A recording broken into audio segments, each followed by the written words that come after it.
Hi, everyone. Can you hear me? Yes, welcome Nadine. Thank Hi. you. I assume at some point I'll be able to get on video. Yeah, I'll turn host over to you when we're ready. I'm going to go ahead and start the call now. It's 12:01.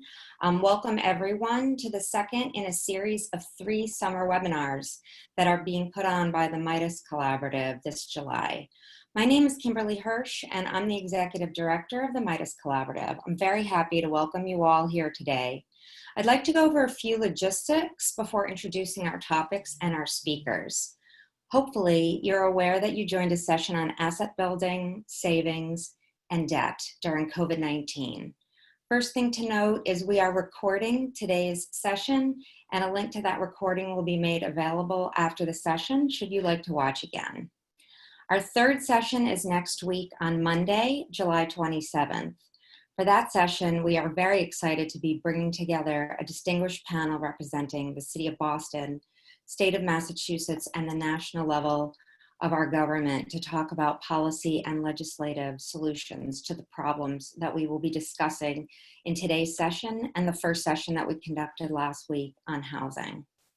Session 3 next week will be moderated by Midas's national affiliate, Prosperity Now, with their Vice President of Policy, David Newville.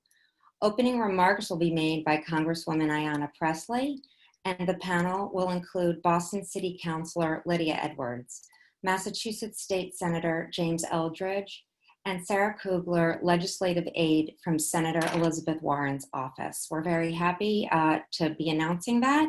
You're among the first to know. We hope to see you next Monday.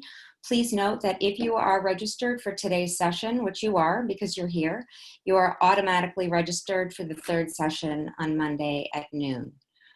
A few words about Midas, who is putting on this seminar today. As you know, we are a nonprofit and we rely on donations to deliver our mission.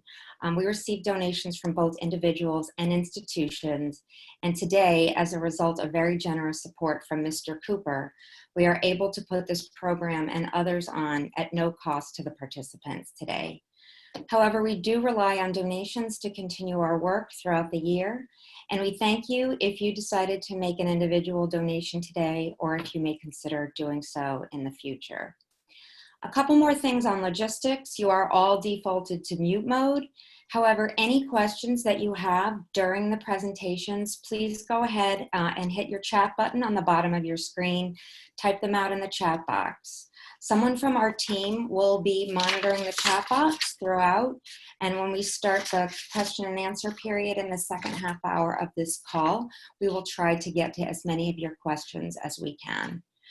So now to transition, a few things about the Midas Collaborative, and then I will turn it over to the other speakers today.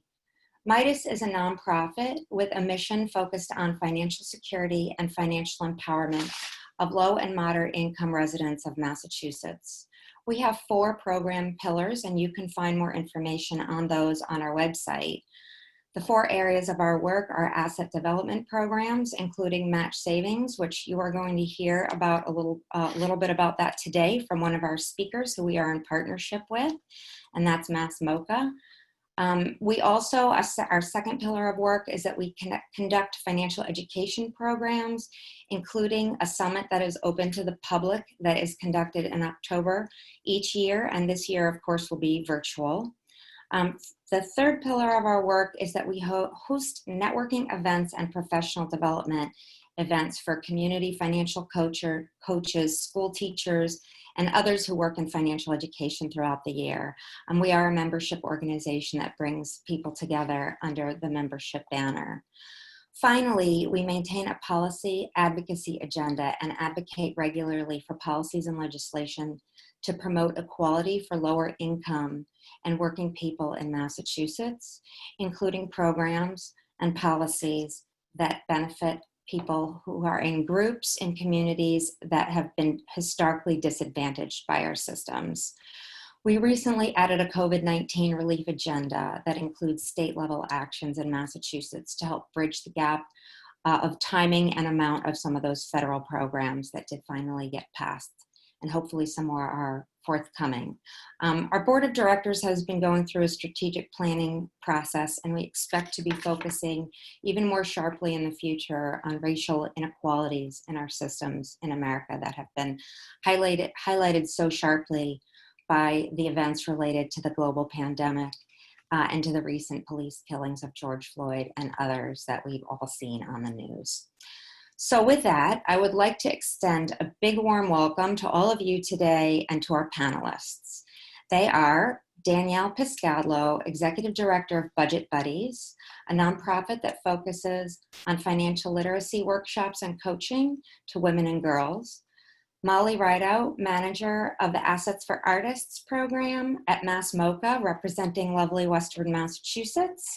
She will be talking about arts as a percentage of Massachusetts' GDP economy, the impact on artists and entrepreneurs related to this economic crisis. And then we will be hearing from Nadine Cohen of Greater Boston Legal Services, which is a nonprofit that provides free legal assistance in civil matters to the neediest residents of Boston and beyond. So with that, I would like to turn the speakers over to Danielle Piskadlo and just give us a minute to make the transition. Over to you, Danielle. So much for that introduction, Kimberly, and for inviting me to join this important discussion today. I'm super excited to be here. So I'm going to go ahead and share my screen and hope that we can all see that once I have. Oh, it might not be in present mode. Let me get to present mode. Sorry about that. And to the beginning.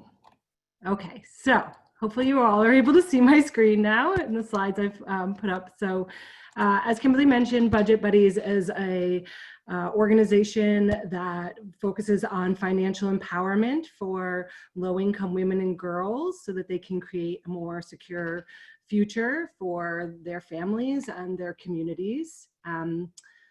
We do that by partnering with social services agencies such as shelters or women's lunch places, housing authorities that bring together a group of clients, a small group of clients for us that we then match with coaches whom we recruit, volunteer coaches that we recruit and train at Budget Buddies. And every woman in the program is matched one-to-one with a volunteer coach, which is an important part of our model. Which is focused then on building, developing goals for each specific financial goals for each participant in the program to work on with her coach throughout the sort of 3 to 6 months that they are attending workshops together. And throughout that time, we're providing a number of different financial resources that with the aim of sort of promoting positive long-term financial behaviors. Throughout the program, one of the kind of very important key components of our model is that we are very much recognizing each client as an individual who has sort of these different emotional and or, you know, behavioral changes that we're hoping that we'll see throughout the 3 to 6 months and beyond, that they are in touch with Budget Buddies and with their coaches. So that is how we work. I will just take a second to show some of our history and results. These numbers are slightly outdated now. We've run over 1,000 financial empowerment workshops with over 650 women at this point through at least 40 partner agencies. And importantly, we've engaged over 650 volunteers in our programming, which is fantastic. Our volunteers are really the lifeblood of our organization. So that's an important part of our model. I do want to just point out that we serve 67% of the women that we serve are women of color, mainly Latinx women. So our programming is also available in Spanish, and we try to make all of our materials very accessible in Spanish as well. So in terms of what we've seen then since COVID hit, you know, COVID has certainly disproportionately impacted women in a number of ways. One, we've seen, you know, retail and hospitalities industries that are primarily have women working in them have been decimated, and a lot of women have lost jobs. But also on the flip side of that, many women are also have been deemed essential workers, and therefore have been disproportionately getting sick from COVID. So it's sort of tough to see those numbers on either side. But either way, you know, we do know that some people are even calling this a she session, SHE session, meaning that it's a recession that's disproportionately impacting women. Specifically in terms of our clientele, you know, we certainly saw that be true, and that many of the women we work with lost jobs or lost hours almost immediately. Those that were living in shelters sort of had to leave those shelters either because there wasn't space or it sort of wasn't safe for them to be there. So they very much, you know, sort of scattered on us. It was really tough because a lot of them were relying on schools' public lunches for food, so that became an immediate concern. There was a lot of misinformation around, you know, the disease, around just some fraud that we saw, even around stimulus checks. So it was very challenging, especially without internet accessibility, for them to get information.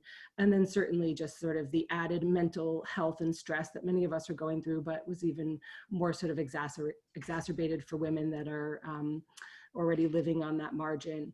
In terms of sort of the fear too, you know, many of them were legitimately worried about getting sick, and specifically for this, you know, single parents, what that would mean in terms of what would happen to their children if they did get sick. So these are just a few of the quotes that we heard from our clients that are pretty tough to hear, you know, that certainly it's really tough out there, that there's, you know, women in our community that are running low on baby formula, or, you know, kind of going shopping with their last $60 in the bank account, or, you know, maybe dealing also with being pregnant during this time. So many challenges out there, especially, as I said, for single mothers. So a couple of the ways that we at Budget Buddies pivoted during this time to meet those challenges. One was by delivering navigating financial uncertainty workshops to our program partners, our coaches, and also our clients directly to make sure that they were getting accurate information. We developed a community resource page that was available in English and Spanish. Everything was English and Spanish, and we were trying to make it very accessible through dial-ins. We also had a helpline for specific questions that people may have that they could call or email us. We did a lot of this through Google Voice, which was a key piece of us being able to communicate with our clients directly through basically text message.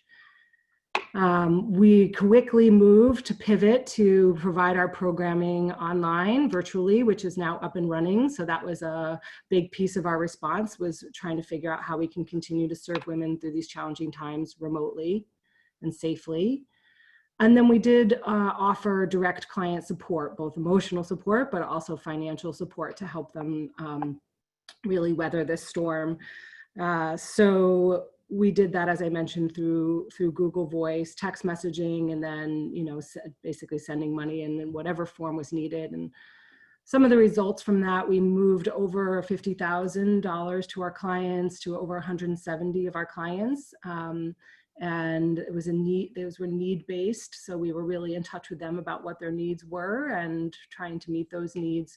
Many of them were basic needs to cover rent and groceries and any of that sort of personal care. So I know I'm going through these slides quickly, and I just want to make sure that we have plenty of time for discussion. So I want to just kind of leave us with one sort of thought on this direct client outreach, and just that the emotional support was equally important to the financial support that we were providing, and how important it was for our clients to sort of hear from us and know that we were there for them, and that they were not alone in this, and that we were walking with them through this really challenging time. So that's my last slide. I'm going to now pass the ownership of this over to Molly. Yes? Okay. And I look forward to the discussion we're going to have after this. So Molly, you should be the host now. Thank you. Hi, everyone, and thank you, Kimberly, and to Midas for including us in this. I'm going to get us to my slides here. All right, so as Kimberly mentioned, Assets for Artists is kind of the business and financial education program here at MoCA. We primarily work in Massachusetts, but also do a little bit of service in Connecticut and Rhode Island as well right now. We work specifically with artists, kind of teaching them the parts of what it means to be an artist that they never learned in art school, which is like how to be an independent contractor, how to sell your work, those pieces. And let's see, are these switching? There we go. And why this is important is because we live in a country that really does not value the arts economically, right? So many artists are doing a lot of work for little or no pay, which results in them living pretty close to the poverty line, often below the poverty line, and not having a lot of emergency savings at their disposal for when things like this, the situation we're in right now, come up. And so in addition to offering workshops to artists on specific topics, we also provide what used to be match savings grants, and now we've kind of retooled as capacity building grants. When they were match savings, we were working with the federally funded AFI program, Assets for Independence, which incentivized individuals working with organizations such as ours to set aside money for an emergency savings. And if they did it to a certain level, then that would be matched to increase the emergency assets that they have. Unfortunately, that federal funding was discontinued a year or two ago. So we had to pivot. Even before coronavirus, we had to do a pivot to looking at private funding to help us build those assets for artists, which we've managed to do pretty well so far. What the change has allowed us to do is, instead of match savings, we're giving a broader freedom to artists to be able to invest that capital where their business might need it. The downside of that, of course, is that it might be invested in something that is not an emergency savings. And so when an emergency like this comes around, they don't have that capital. But talking about the arts, even if artists are being really underpaid right now, they still account for an enormous amount of our GDP, 4.5% nationally, and an even greater amount here in Massachusetts. And I always am astonished in these numbers that Americans for the Arts puts together, in that it's a larger number than construction and education. Just thinking about how much construction is always happening outside, and thinking all of that plus some is happening in the arts. So obviously, COVID-19 affected artists. The cultural sector was one of the first hit. Events were being canceled, art fairs were being shut down, and artists will most likely be some of the longest lasting affected too, in terms of reopening the economy. These are some statistics from Americans from the Arts, again, from a survey that's a few months old now, but I still think that the data is really relevant, that 62% of artists are fully unemployed as of the beginning of May. And as I mentioned, that number probably isn't going to decrease all that quickly, because so many artists make their money during the summer. And so when all of the events for the summer have been canceled, the fact that we're starting to open up right now isn't going to help an artist for the next calendar year. It won't be until next summer that they're able to start having income coming in again. So as a result, what Assets for Artists has been doing is, first and foremost, we turned all of those match savings programs, all of that capacity building grants and commitments that we'd made with our clients, we immediately turned that around to be emergency relief. And just to jump ahead for a second, you can see here that this is talking nationally. A higher number of artists successfully received these sorts of relief grants than have received unemployment. And when thinking about that, like adding pandemic unemployment and traditional unemployment together, that's only 20% of artists. And when you think 62% are unemployed, that's a huge gap that we're looking at. And so these emergency relief grants, being able to pivot very quickly to release that money in the early weeks of the pandemic, before the pandemic unemployment system was even online, was really crucial as a stopgap.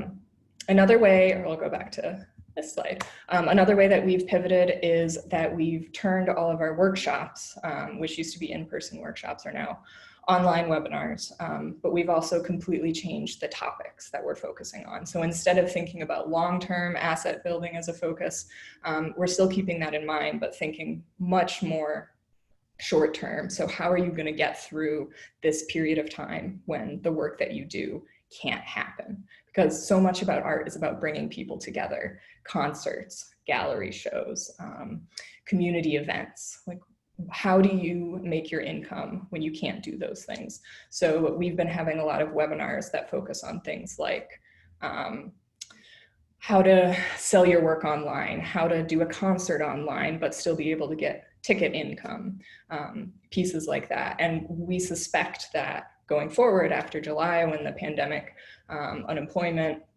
benefits start expiring, that we'll have to add additional offerings that allow artists to learn about the various social safety nets that they'll need to start taking advantage of, as income is so slow to come in as a result. I think that's all that I have to say on this. So I myself am going to shift it over to Nadine. So Molly, while Nadine gets her host privileges and her camera booted up there, I'd just like to direct a couple of brief questions to you that came in while you were talking. Please. So the first one is, where do you get your funding? And I assume that means specifically for the Assets for Artists program. Sure. So since we were no longer able to access the AFI program, we've been working more with private organizations and foundations, which has been, a good stopgap. But one of the disadvantages to that is it's much more geographically focused. So if we work with one of the Massachusetts community foundations, we're only able to provide services to artists who are specifically in those, set of counties. And so that is certainly one of the disadvantages of having this federal program discontinued, is our services have to be a lot more piecemeal in order for us to fund them. Thank you. We have more questions, but we will hold them for the end, and turn things over to Nadine about what's going on at GBLS. Over to you, Nadine. Thank you so much, Kimberly, and thank you to Midas for having this important program.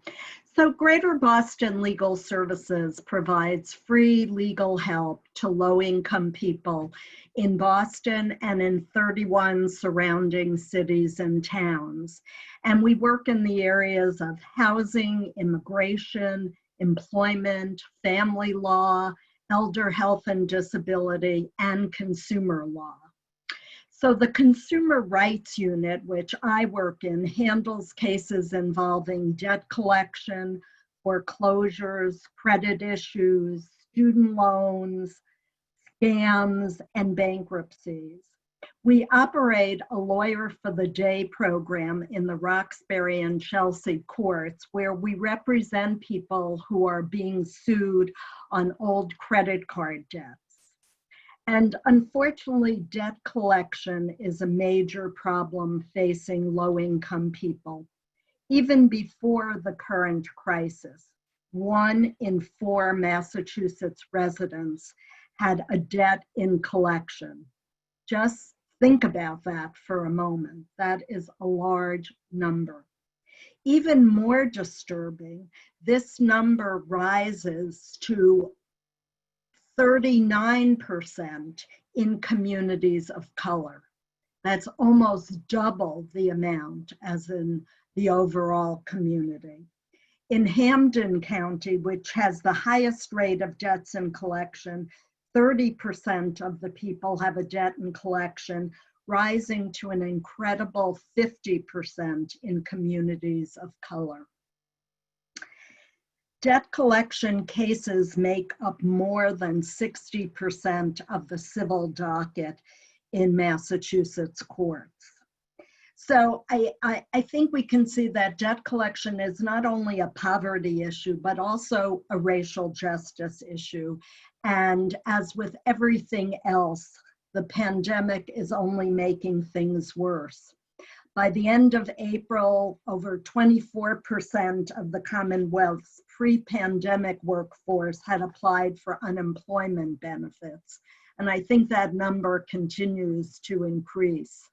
So we at GBLS had to refocus a lot of our resources on ensuring that clients maximize their income by helping them get their stimulus money, applying and fighting to get their unemployment benefits, and helping homeowners get forbearance on their mortgage payments. And we've also refocused a lot of our efforts on getting legislation mandating the eviction and foreclosure moratoriums. And I'm happy to report that, as many of you I'm sure saw, the governor yesterday extended the eviction and foreclosure moratoriums until October 17th, which I think will give a lot of people a little more breathing space. So at GBLS, we have also specifically focused on clients who are having their hard-earned wages garnished by debt collectors. So in Massachusetts, if you get a judgment for a debt, and I will say probably the majority of these judgments are by default, meaning people never receive notice and never show up. And they get these default judgments, and then the debt collectors can take their employers to court and garnish their wages. So we had a frontline worker, a nurse, a single mom with 3 kids who never got notice of a court hearing to garnish her wages right before the pandemic. And the first she knew about it was when she looked at her paycheck and saw that $250 was being garnished every 2 weeks for a debt she really knew nothing about. So we determined that most of, if not all of her income was exempt from garnishment under our laws. But because the courts were closed, it took us weeks and weeks to even get a telephone hearing with the court. And unfortunately, she and other low-wage workers can lose a substantial portion of their really hard-earned wages to wage garnishments, often in violation of the law. So that's an area that we see as one that the pandemic is making worse and we have to focus on. We are very concerned that people who have lost their jobs or even just lost income and are struggling to pay their rent, put food on their table, are simply not going to be able to pay old credit card debts.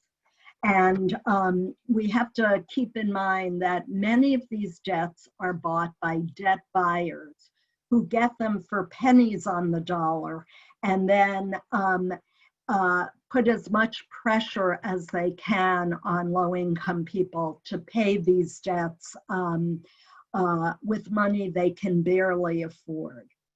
So just between March and June, during the COVID crisis, the Attorney General's office found that over 10,000 new debt collection cases were filed in the courts. And this is even though the courts are closed and there are actually no hearings being held. So we are very concerned that when the crisis is over, low-income people are going to be hauled into court for these debts. The other thing is the courts are talking about having remote hearings. And we're concerned that low-income people without access to computers, without access to Wi-Fi, are not going to be able to participate and will be defaulted. So we are working with the courts to ensure that low-income people get the access to courts that they deserve. And we feel like our mission is to really adapt to what is happening in this current crisis. And I think we're all trying to figure out how best to do that. And unfortunately, I think we have to lead the courts as opposed to follow them. So I can answer more questions later. We have quite a few, so sorry to sort of wrap you up on that one. We have a number of questions and comments coming in, and I'd like to start with a very high-level general one for all of you, and maybe we can just do a quick roundtable and hear from everyone. So the question is, based on everything you've described, and you've all done a wonderful job of giving us kind of the state of the situation for your communities right now, what type of response would you like to see from the government, either at federal, state, or city levels? I think that you've all kind of referenced some of that already, but I'd like to capture all of your comments. And I also want to read a comment that came in from the audience to maybe inform your thinking. Kimberly Rand says, I am more and more convinced that we need broad spread federal universal basic income for income and match savings programs for assets. So if you think about that in your responses about overall response you'd like to see from all levels of government, if you have a comment on that, please include it. Anyone in particular want to go first? Molly, I think you're actually just saw Danielle unmute. So let's start with you, Danielle. Sure. Yeah. I mean, I would love to pick up on that, the comment from Kimberly Rand about universal basic income, because that is something that I've been, looking at a lot as we're essentially giving out direct support right now, like many other nonprofits are, and seeing the need for that, and looking into a lot of the research. I mean, I'm not sure if universal is the right word, but I can certainly see a case for that model of delivering direct assistance and really trusting, we've been very trusting of our clients to be the experts in their own financial situation and knowing what they need and not making them jump through a lot of hoops to get that. And we've done that in ways where we're meeting them where they are, right? Is it Venmo? Is it Cash App? Is it wherever, like however we can kind of get that funding to them. And, it's been very, much needed and appreciated. And I absolutely think that there should be a case made for that being done at more of a federal level. So can I mention two other policy things, though, that we are very much should be mentioned in this time of COVID. So one being for women that we serve, equal pay for equal work, which, it's kind of ridiculous in 2020 that we're still, that still isn't a reality. But really, what I heard the other panelists say is that the emergency savings to weather a financial crisis like this were just not there for many of the clients that we serve. And we certainly saw that with the women in our program. As much as we promote that, it isn't possible, right? Given the other needs of their families. So equal pay for equal work would ideally help, provide that financial cushion of savings for women to not be so disproportionately affected every time we go through a crisis. The other thing I'll mention is I think coronavirus has, through the Family First Coronavirus Response Act, has sort of cracked the door open for us to really recognize how important paid family leave is for individuals to really have the paid time off that they need to take care of family members when they're sick. And I think that that's something I'd like to see continue on even once this particular virus is over, and recognizing that, you know, people get sick for a lot of other reasons too. So that sort of access to paid family leave is another one that hopefully we're recognizing the importance of right now.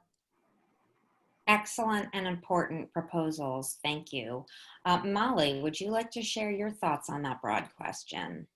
Well, I'm sure it will come as no surprise that we're a big advocate of the match savings programs. And I think, you know, one of the main reasons why they're important, in addition to like preventing a total kind of loss of all assets during a moment like this, is it also teaches those important behaviors of savings.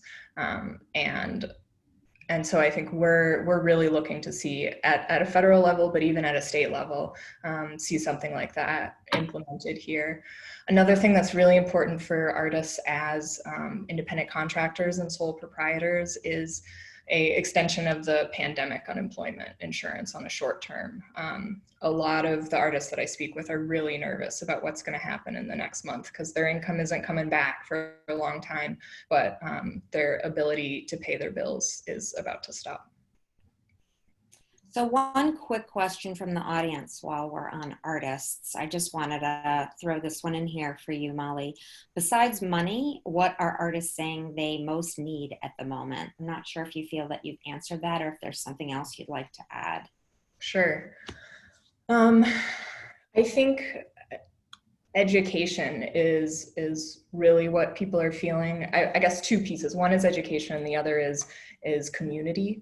And I think we're probably all feeling that need for community right now.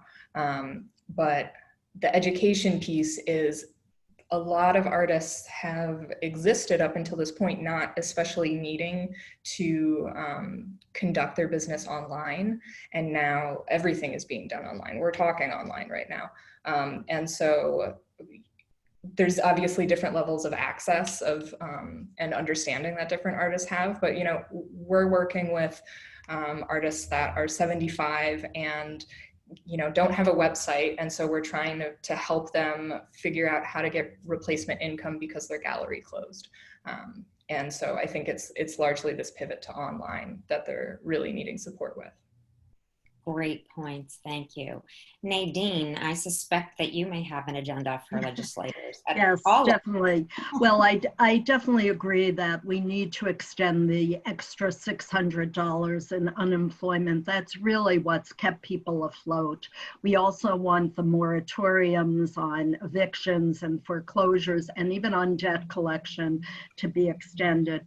But I have a very specific kind of small ask of the state legislature, and that is passing the Debt Collection Fairness Act. This is a law that would update and strengthen existing consumer protections around debt collection and ensure that working people have the money they need to take care of their families and also invest in their community and help artists and, you know, save and do all of that. And I just want to add that the Midas Collaborative was very instrumental in getting the Debt Collection Fairness Act going several years ago.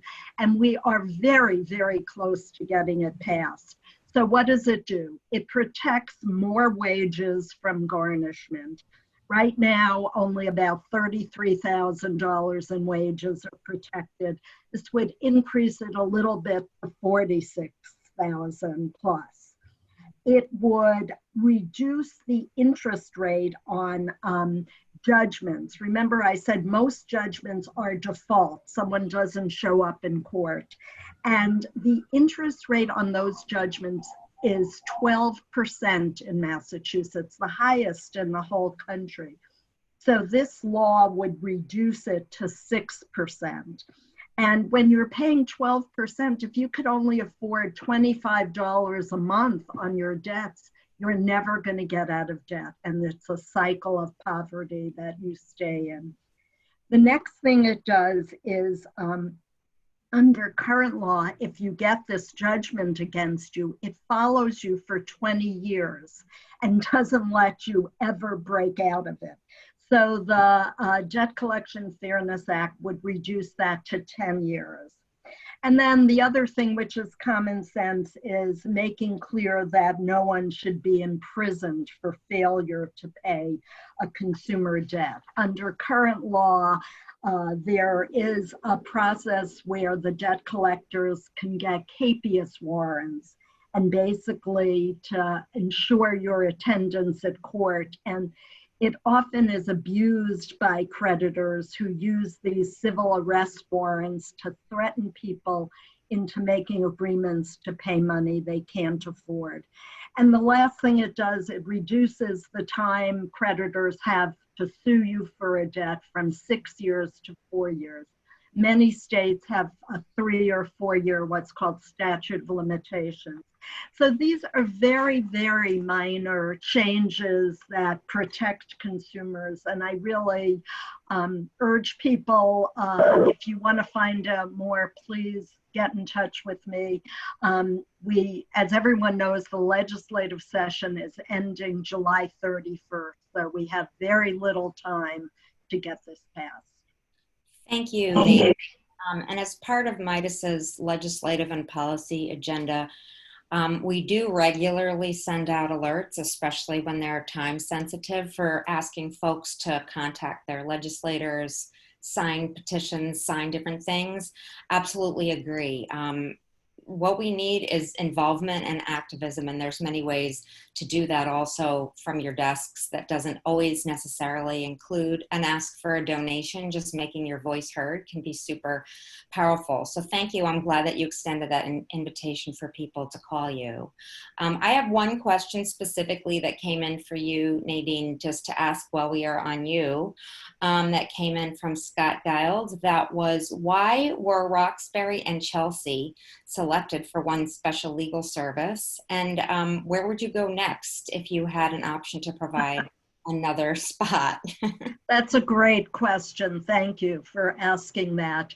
I think, one, we have very limited resources. In my consumer unit, I have 4 lawyers, so we can't be everywhere. And Chelsea has a very large Latino population, and we are really trying to serve that part of our community. Roxbury also has a large population of color, and we were able to work with those courts to get in it. We are talking about expanding to East Boston, and I just want to add that the Volunteer Lawyers Project is in Dorchester and the Boston Municipal Court in Central Boston. And other legal services groups are talking about expanding to West Roxbury. So if we had more money, we would love to be in all the courts. But at this point, it's really a resource issue. Thank you, Nadine.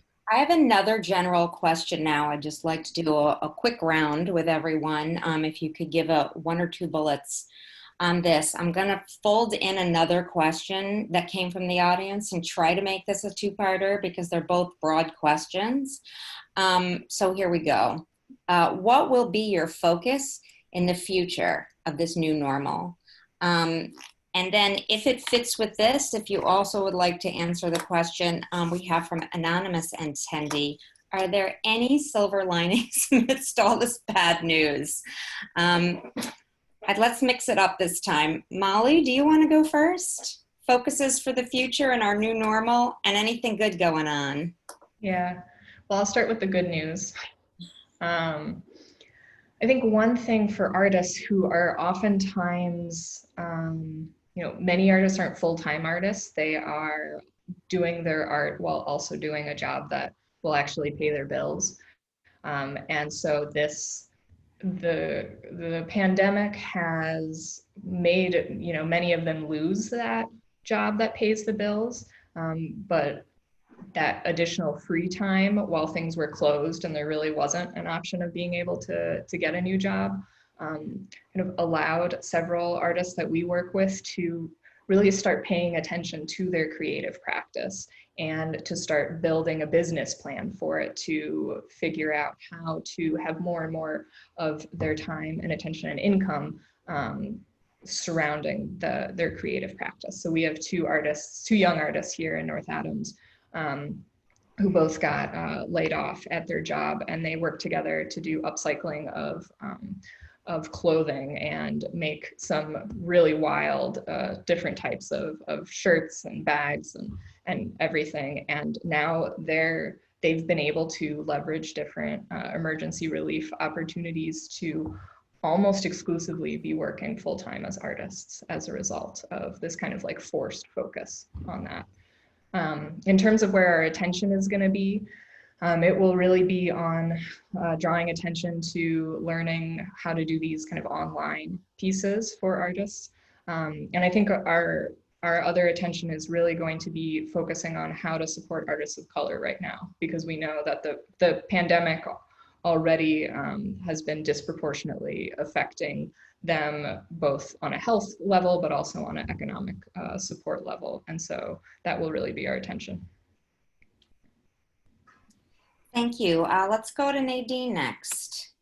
Thanks. I'm going to focus on the silver linings first. I think one of the things this period of time has really brought to the forefront is the racial inequities in our society. And the fact that we're all talking about it, I think, is something that is good. I don't know that we can solve all these issues, but I think it's good that we're talking about it. I think the other thing is we're really understanding the problems of low-income people, low-wage workers, artists, others.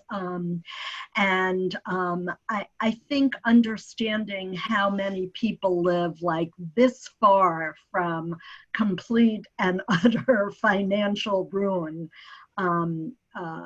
I hope will help us put in place policies like a guaranteed income or more unemployment. So I think that's good. I'll just say on a personal level, I think that maybe there will be fewer in-person meetings in the future, and that will save us time. And I just want to say, I know that for me at GBLS, we are prepared for an onslaught of more foreclosures, unfortunately, more bankruptcy filings, more debt collection and wage garnishment cases. So that's the really tough part. Thank you. Over to you, Molly. Sorry, Danielle. Yeah, I would reiterate what everyone else has already said. Those are all really great points that we are also considering sort of silver linings. I mentioned the Family First Corona Response Act earlier that I think is some quick legislation that could be a silver lining coming out of this. I mean, for Budget Buddies, this has been really, we've focused very much on coronavirus as an opportunity to strengthen our relationship with clients, which I think has really helped us to hear their voice and really be even more aware than we already were of what Nadine was saying about how close to the margin so many of them really live and how easy it is for that floor to just be ripped right out from them, how fragile a kind of system we have in place that is really just not set up for the women, especially women of color that we serve, to sort of get ahead economically. So, so certainly we are also gearing up for sort of an increased demand due to the number of women, unfortunately, that are likely going to be falling into poverty because of this because of this crisis. And so our virtual programming is really an opportunity to reach more women. And that's what we're focused on in the future, right? Is how we can do that both, directly once it's safe to go back in person, but also virtually using our new virtual capabilities to reach more women. We're also looking at how we might be able to expand and share our model beyond our direct service area through advisory services. We get a lot of inquiries from other areas of the country and the world about how we are able to achieve the impacts that we are at Budget Buddies. So we're looking at how we might be able to provide some of our lessons learned over the years to other organizations. And then certainly another question I saw come through is we are really looking at our advocacy role in the future at Budget Buddies, because it does not make sense for us to work to really empower women and lift them up just to sort of send them running into this concrete wall that is the structural barriers that exist, unfortunately, for them to really get ahead. So we feel like we have to be a part of trying to dismantle some of those more systemic barriers as an organization. So it's still early days on some of those newer efforts, but certainly trying to look at how we can grow and expand, meet the increased demand, and also play a larger role in our advocacy and thought leadership efforts. Thank you, Danielle. We have another question that came in our Q&A that was answered by one group, which is Danielle on behalf of Budget Buddies. I'd like to put it out there for everyone and the overall audience also to hear. And that was, how do you measure effect? I'll say, how do you measure success? Do you have a baseline that you started with? Do you look at numbers or percentage of people reaching their self-determined goals, et cetera? Just kind of, what do you look to for success? How about we start with you, Nadine? I was just going to say, sometimes in the legal world, it's hard to measure success just representing people and having them know there's someone on their side and is going to put out what they want. But we have actually measured in our Lawyer for the Day debt collection program that in the past year, we saved people over $1 million in debt. And that is a very measurable statistic. And these are small. Remember, small claims court, which is where we are, the max is $7,000. And most people, these debts are $2,000 or $3,000. But to poor people, that is a lot of money. So when we can represent people and say this debt collector does not have the proper paperwork and cannot show that they are entitled to collect this debt, and we win. We've been winning a large number of our cases. So saving people, even in little increments, $1 million a year, we think is a measurable way to show our success. Client at a time, sometimes what you got to do, yes. Danielle, you answered this for the questioner in the chat, but I don't know if you'd like to just mention a couple things for the broader audience, and then I'll go over to Molly on this one. Yeah, sure. I mean, so we were going through a strategic plan before COVID hit, and I was super happy that we were. It really helped to kind of ground us in a lot of ways as we went through a pretty major transformation as an organization. And one of the things we really looked at is how is this question of what really key performance indicators do we need to be following and tracking to ensure that we're measuring our success as an organization. And so we're still really early days in some of this, but we are looking to collect credit scores. We're looking to use the Consumer Financial Protection Bureau's financial well-being score as a measure of financial well-being. We are also looking we ask a number of sort of confidence and empowerment questions on our survey as well. And then we've implemented now this Net Promoter Score, which is just measures sort of overall satisfaction of our clients going through our program. So those are some of the ways we do very much track individual goals, financial goals, and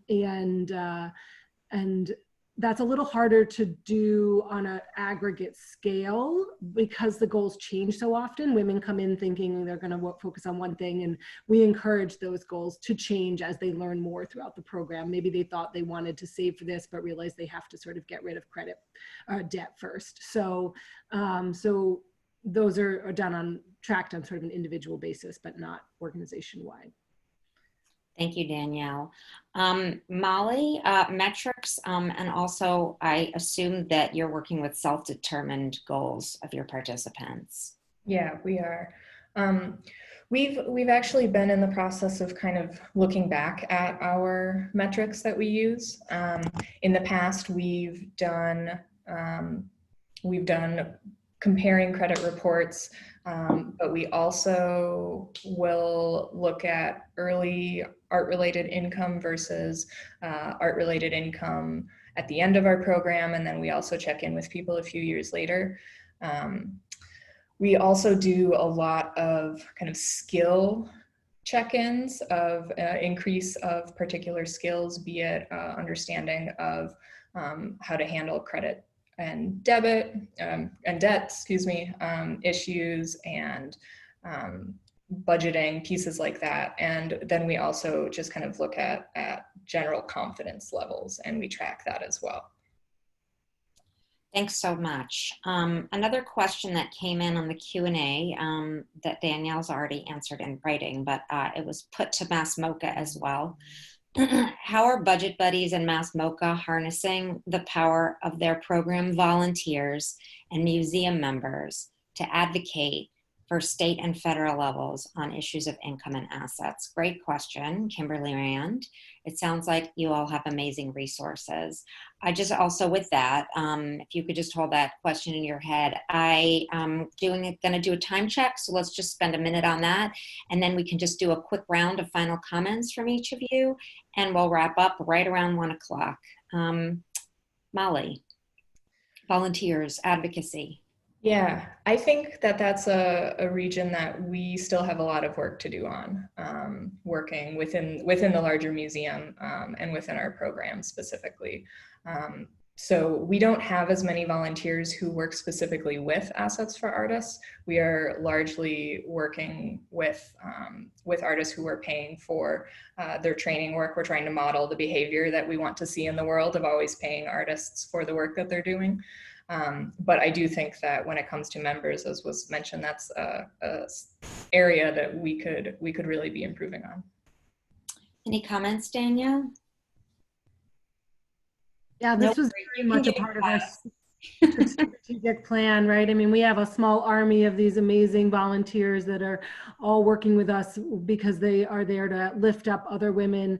And we very much want to figure out how we can more systematically mobilize that group to do that through different legislative actions and looking at our role just generally in thought leadership and in elevating the voices of our clients. So we're still early days as well. We've done sort of smaller efforts here and there to ask for that that outreach on behalf of our volunteers, but really want to focus on that more because the times really call for it. So.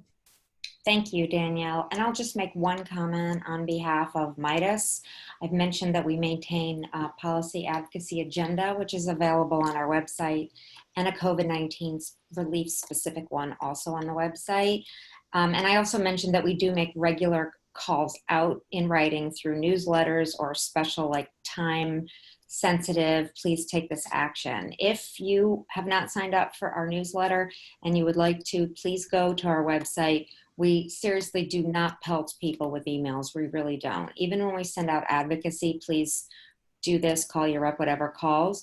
We try to do them fairly and frequently and keep it very focused on the one thing that you can do, occasionally on the 2 or 3 things that you can do.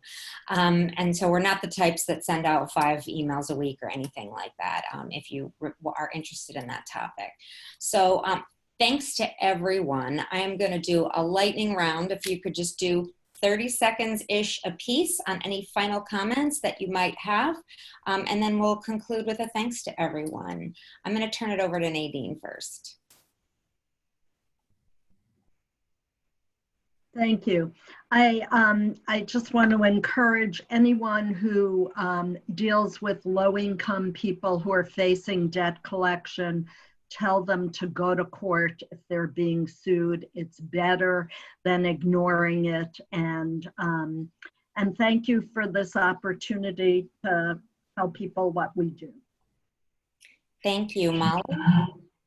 I want to give a big shout out to Midas, who have been wonderful collaborators in the work that we do, especially in the match savings and our working capital support. The way that they're able to process payments with our clients and work with us on that is incredibly rapid and has allowed our clients to be able to receive funds that we're working with as quickly as it's needed. So thank you. Thank you. Thank you, Molly. Over to you, Danielle.